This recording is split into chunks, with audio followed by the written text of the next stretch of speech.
আসসালামু আলাইকুম। সবাই কেমন আছেন? এই যে দেখুন এখানে আমি কয়েক রকমের সবজি নিয়েছি। আসলে শীতের এই কয়েক রকমের সবজি দিয়ে সবজি নরম, নরম করে ভাজি করলে ভাজি যে এতটা মজাদার হয় আপনারা যদি একবার করেন তাহলে বুঝতে পারবেন। সবজি ভাজি করার জন্য চুলায় একটা আমি কড়াই বসিয়ে দিয়েছি।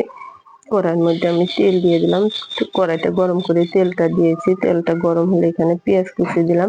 পেঁয়াজ কুচিটা আমি অল্প করে দিয়েছি ভাজি অনুযায়ী। কেননা আমি পেঁয়াজ কলি দিয়েছি ভাজিতে অনেকগুলা। এই কারণে আমি পেঁয়াজটা একটু অল্প করে দিলাম। এখানে আদা রসুন বাটা দিয়ে দিলাম। আদা রসুন বাটাটা আসলে সবজির পরিমাণ অনুযায়ী দিলাম। লবণটা স্বাদ অনুযায়ী দিলাম। লাগলে পরে আমি এবার চেক করে দেখব। এখানে আমি হলুদের গুঁড়া দেব সাথে হলুদের গুঁড়াটা আসলে পরিমাণ দিবেন। অতিরিক্ত বেশি হলুদের গুঁড়া হলেও কিন্তু গন্ধ লাগে। সাথে ধনিয়ার গুঁড়া দিলাম। ধনিয়ার গুঁড়াটা অপশনাল, দিতেও পারেন না পারেন। সবজিগুলো আমি দিয়ে দিলাম।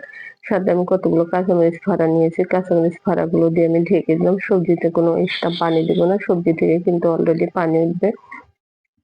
পানি দেওয়াতে এই যে দেখুন সবজিটা কত সুন্দর এখন আমি একটু ভাপ উঠেছে পানিতে ঢেকে দেওয়াতে এই যে সবজিতে প্রচুর পানি উঠে গেছে। সবজিতে আসলে পানি দিতে হয় না।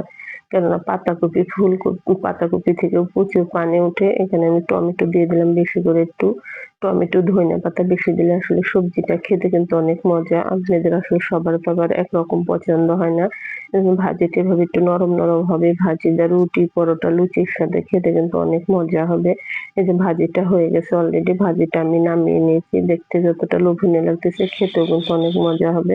আপনাদের কাছে যদি আমার ভিডিওটি ভালো অবশ্যই আমাকে একটা লাইক দিবেন। আল্লাহ হাফেজ।